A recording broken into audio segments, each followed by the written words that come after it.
got a single digit budget, $100 rings, $1,000 cutlass and $1 million dream. I want a 7-digit budget, 100 diamond rings, 1,000 screaming for me, that's my $1 million dream. I got a single digit budget, $100 rings, $1,000 cutlass and $1 million dream. I want a 7-digit budget, $100 rings, 1,000 screaming for me, that's my $1 million. Yo, what's going on? This is Blair with TheCardGuyz. It's Tuesday, so you know what time it is. Our weekly Tuesday video brought to you by Super Games. Make sure you go check out their website, supergamesinc.com. Get all your Yu-Gi-Oh needs along with other TCGs that you do play. So just to start off this video, the last couple weeks I've been, looking through all the different the duelist pages on Facebook. Zodiac Duelist, Cosmo Duelist, Secret Pepe, all that, and just with the leak of all the Bosch stuff, especially Cosmo wise, it's been a lot of going back and forth on what the best deck is. People are saying Formages and Pals is gonna be the best deck. People are saying Cosmo is gonna be the best deck. People are literally going at each other's throats, saying trying to defend on what is the best deck. So I'm here right now to kind of talk about a little bit of both Cosmos versus Pepe actually. And I'm on the fence. When I started, before getting into Dimension of Chaos, going into Bosch, I was gonna play Cosmo actually. Necros was done. Of course, that was my big deck. What I was playing at the last, for the last couple months or whatever. So I'm getting ready to prepare to get Cosmo stuff and everything. Then someone points me into Pepe, and I actually start playing and testing and everything. I'm like, this deck's pretty good. And it's literally, it's kind of like a Necros. It's like a Pendulum Necros where everything is free, just minus the Trish. I guess you can kind of say minus the Trish. Ignister is kind of like a Trish, just not as broken. Either one of the versions. But I want to kind of talk about both decks today. We're going to talk about Cosmos. We're going to talk about Performages and Pals, or whatever you want to call it. I'm going to try and defend both sides and see what some of the downfalls are. So I'll start with Cosmo first. And this is going to be including the new stuff for Bosch, the new cards and everything. Cosmos, it is a good deck, don't get me wrong. It's a really good deck. Pretty much you have your Farm Girl. You hit damage with it, any damage you hit with it. You get to search any Cosmo card, not even just monsters like the spells or traps. You search Cosmo Town, you search the Lightsaber, which I think nobody plays, and then it's going to be able to search Cosmojo, actually, since it says Cosmo in the name, no matter the joke, you'll be able to search the non-targetable trap spell, the trap card, excuse me, not trap spell, but that's a really good card, non-targeting removal, from the field or the graveyard. That's actually really, really good for that card. But Farm Girl is usually, post-Bosch was your engine. If you didn't see Farm Girl most of the times, then more than likely you were going to lose that match. And not even just the searching effect for that, which just being able to be able to banish that to get to your big ships, because opening multiple ships with no way to get them out with your level 4 or lower Cosmo monsters ended up you practically breaking.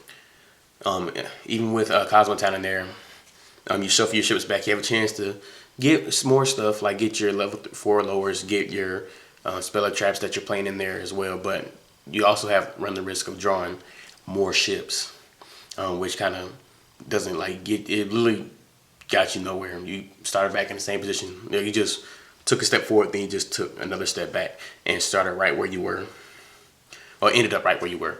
But I was talking new support with that. It makes it a little better, where you don't necessarily need Farm Girl anymore. Tin Can, your end phase is a Spellbook Crescent. Get 3, your opponent picks 1, the other 2 goes to the graveyard. And with the new Bosch support, Cosmos actually can now work from the grave. Usually when Cosmo monsters start going to the grave before Bosch, they have literally spell Doom for you, because now you don't have ways to recycle it with Cosmo Town. And people were thinking about playing BLS post Bosch, but it wasn't that good, because you're some of them might go to the graveyard. If your opponent gets the chance to destroy it before you get to banish it, or if you use it for a synchro or and XYZ, it'll be in the graveyard, so BLS will be live. But it's not, the chance of that happening were few and far between. But like now you actually can send monsters to the graveyard with your tin can, and like now having your monsters in the graveyard is gonna fuel store troopers, which you pay 1,000. You especially some of the level 4 lowers, especially some of the psychic Cosmo monster, but they're all level 4 or lower for the psychics. And then it also fuels your Dark Eclipse if you're playing against trap decks. You get the pretty much Cosmo Barkion. You banish a Cosmo monster and you negate a trap. Like, and Dark Eclipse, I want to talk about that. It's pretty good. Like, it's another non-targetable big Cosmo monster like Forerunner or Dark Destroyer. Just the only thing with that is it doesn't float, which is good. It's a good reason for that. Level 9. And it already has a pretty broken effect already, like negating traps.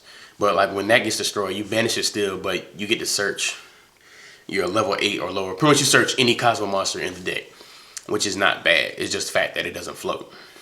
But you can still get it back with Cosmo Town and stuff like that. But like just the like what I see happening with Cosmo, especially trying to compete with Performance Gen pals. Yes, like they're playing the Reasoning build right now. Of course, Reasoning is not gonna hit the Dark Eclipser because it's level 9, but it'll hit everything else, and it's like literally it's 1 through 8 now. So you call a number and they can literally hit anything and be fine. Literally they can hit anything, and even if you call it right, say you call 3, and then you hit the farm girl, that's fine. They're just gonna normal summon the sword troopers and pay 1,000 special summon that farm girl. So literally, they just got value. Not the value that they probably wanted to see, but it's still value from that Reasoning. It wasn't just necessarily just dead. Now they have 2 monsters on board, off like instead of just 1. But it's even if you called it wrong, it's still the same way. They end up in the same spot with 2 monsters.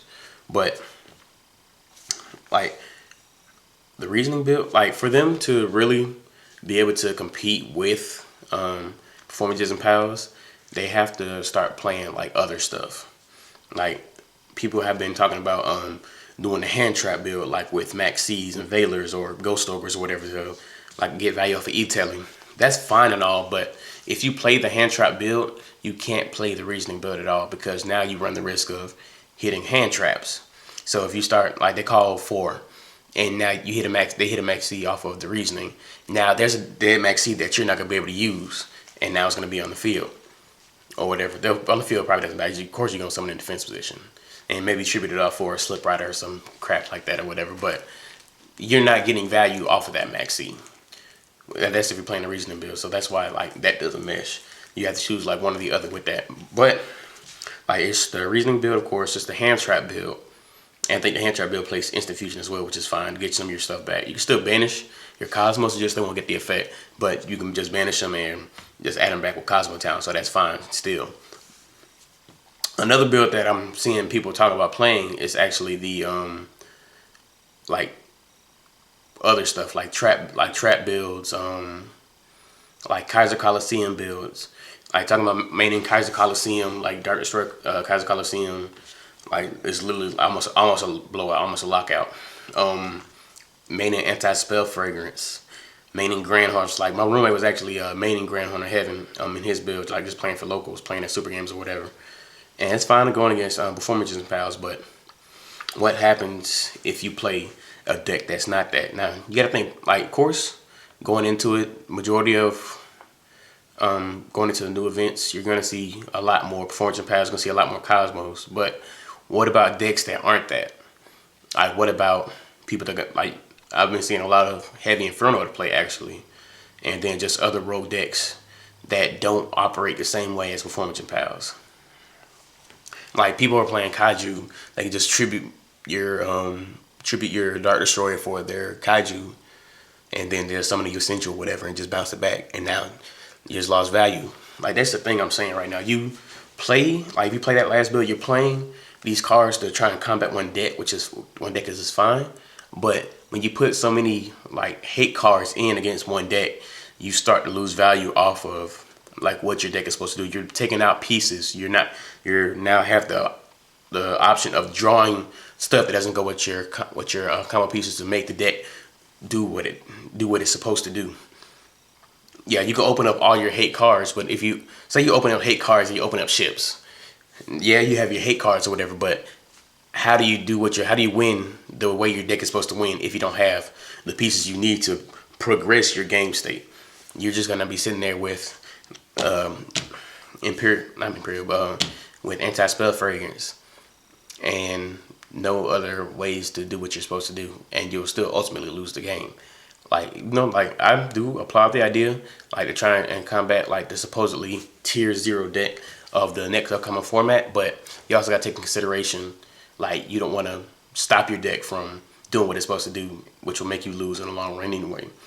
Talking about, let's go to Performance and Pals. Like, I've been testing this deck for like the last maybe 2 or 3 weeks, and the deck is insane. I've tried different builds, like the build I played in North Carolina. I've been testing the Magician Performance build, which is actually really insane. And then in the next couple of weeks, it's gonna change into with the Joker and the Pendulum Wizard or Pendulum Sorcerer now with Ariadne and Solemn Notice. Like, that build is literally insane, and when that deck goes first and be able to go off with like literally infinite plays and have like triple scolding, warning. I mean, I keep doing that triple notice, excuse me, and warning set, and maybe they have an emptiness, and then with like really strong XYZ monsters, because like, don't get me wrong, rank 4s are the strongest rank monsters right now as to date. They are the best. If you're playing a XYZ deck and it's not revolved around rank 4s, then you're doing it wrong. But it's gonna be really hard for like decks to try and combat that. Like, you literally can, with 3 cards, you literally can just like gain so much advantage, like going first. Like, even with the 5-card hand, you don't need that extra card to do insane plays. And even as Cosmo players, you want to go second. Like, when you win a dice roll, you always, like, Cosmo players, majority are like, okay, I'm gonna go second. So you go second, you let a performance player go first, and they go off and set triple Solemn Notice and be able to search triple Solemn Notice, and like, you're revolving around effects. How do you beat that? How do you combat triple notice with a deck that has to revolve on monster effects, banishing their monsters to get effects and stuff like that? Like, it's gonna be really hard, really tough. Like, but I say this, not like bash Cosmo. Like, in my opinion, Performance and Pals are gonna be the deck to beat. That's gonna be the best deck. I know as right now, like, it's a thing now. Like, Performance and Pals are a thing, but the last 2 YCSs, San Jose and YCS Brazil, Cosmos were the dominant deck, taking the majority of the top spots, and they end up winning the whole deck, winning both events. That's fine and all, but just think, Performance and Pals are doing great right now, but they're not at full power. Like, they are missing more stuff than what Cosmo are right now that we know of. Of course, Cosmo is a TCG exclusive deck, so once we get new stuff, that's when we figure out, like, oh, this is going to be the future of Cosmos and everything. So we can't really gauge that. We see what they have now, and it's good stuff, but just think, like, we know what Performance and Pals can do just looking at OCG deck list, OCG events and everything. And the stuff they do with all the stuff they have now is broken, especially with cards that are hit over there, that are on their ban list because of that deck, and they're still topping, and they're still, like, taking majority of the top spots with stuff being hit, being neutered. Like, there's gonna be, once we get all that over here in TCG, and then of course the text and stuff people are gonna do here, we know we have great minds that like think of like abstract ideas that make the deck even better than what OCG have done, and even like taking from them and then just adding on our flair over here in the TCG. It's gonna be an insane deck, and it's gonna be insane to watch that deck actually perform at full power. But I can just say this, Cosmos, just make sure you're ready, because it's PP touching time. But that's our video. I hope you liked it. Make sure you stay tuned for more content from us. If you didn't like the video, definitely make sure you refresh it, give it a second look. We'll promise you like it the second time. This is Blair, TheCardGuyz. See you.